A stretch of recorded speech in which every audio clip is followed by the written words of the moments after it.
Welcome back to another video.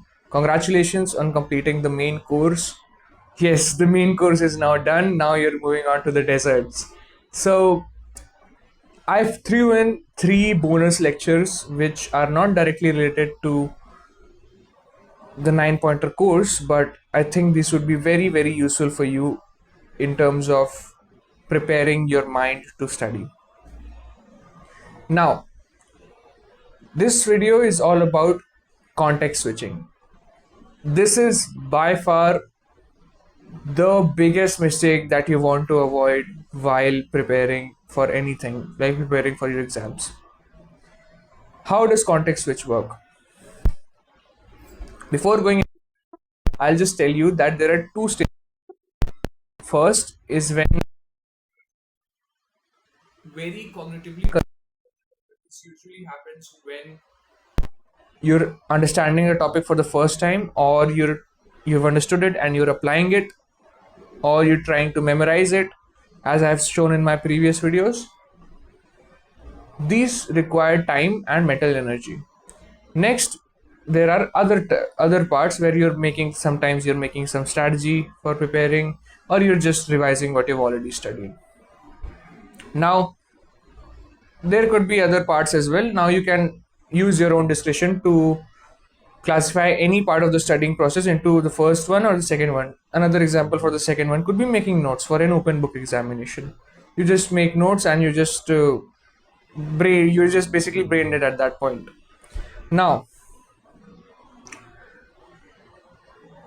what is a context switch? In computer science, a context switch is when the CPU switches from one task to another task, a completely different task. Humans also, when we switch from studying one thing to studying another thing or a completely different task, like going out with a friend or probably going out to do something else or doing an urgent assignment, the amount of energy it takes, you're already deep into the topic that you're trying to understand and figure out. Now your brain is already engaged, it's making those neural connections to understand, and then you remove that whole understanding and the depth in which the brain has already penetrated, and then you start digging again. It can be an analogy that I would use to explain this is using a jackhammer.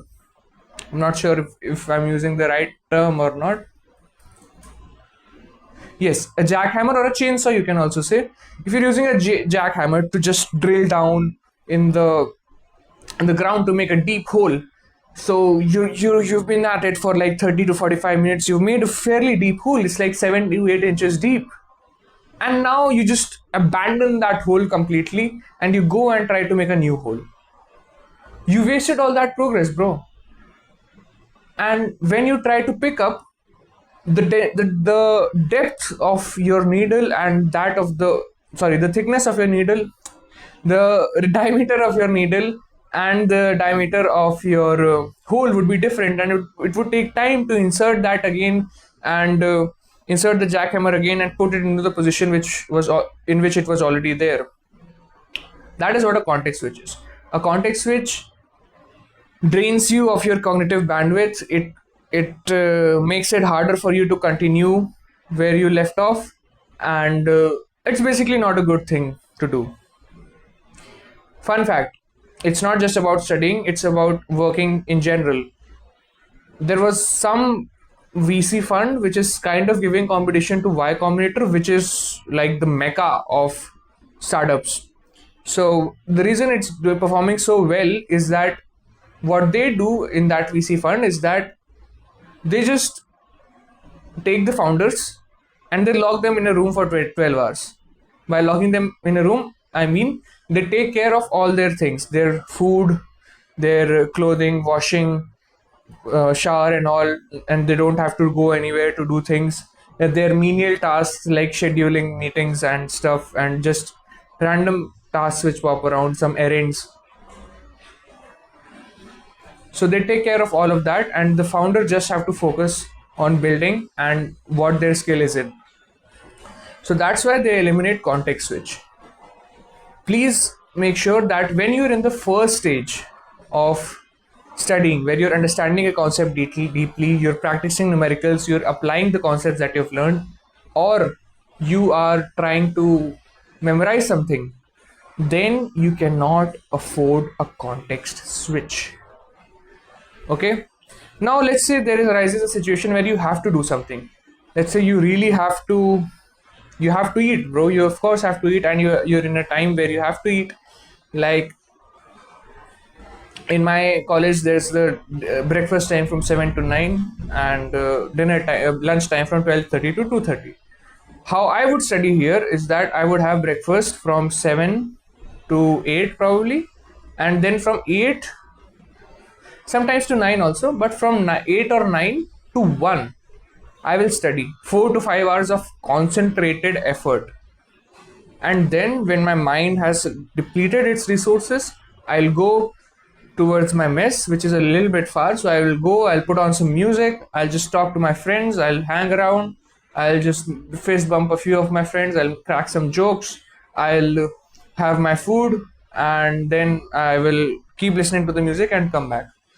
This will help replenish those mental resources that were just exhausted. Now the context switch is also not done, and my mental resources are back again. So that is how you need to be strategic with things that you absolutely need to do. For example, giving out my laundry for cleaning, very important. Again, I would take a similar approach. When I am completely tired, I understand that if I just push through right now, I will not be able to give complete efficiency to what I am studying. So instead of just pushing through, I'll just take a 15-minute break where I will just listen to a little bit of music. I'll go around, keep my laundry in my laundry bag, give the laundry, and keep listening to music and come back. 15-minute thing, brain is refreshed, and now we are back to work, back to business. So that's how I would say you should avoid context switch. Do not, like, I would honestly not recommend studying multiple things on the same day. But again, if you're studying a cognitively consuming subject, you can study a little bit easier subject, and then it will relax your mind also, and you will still move further with your preparation. That's it for this video. I'll see you in the next one. Bye.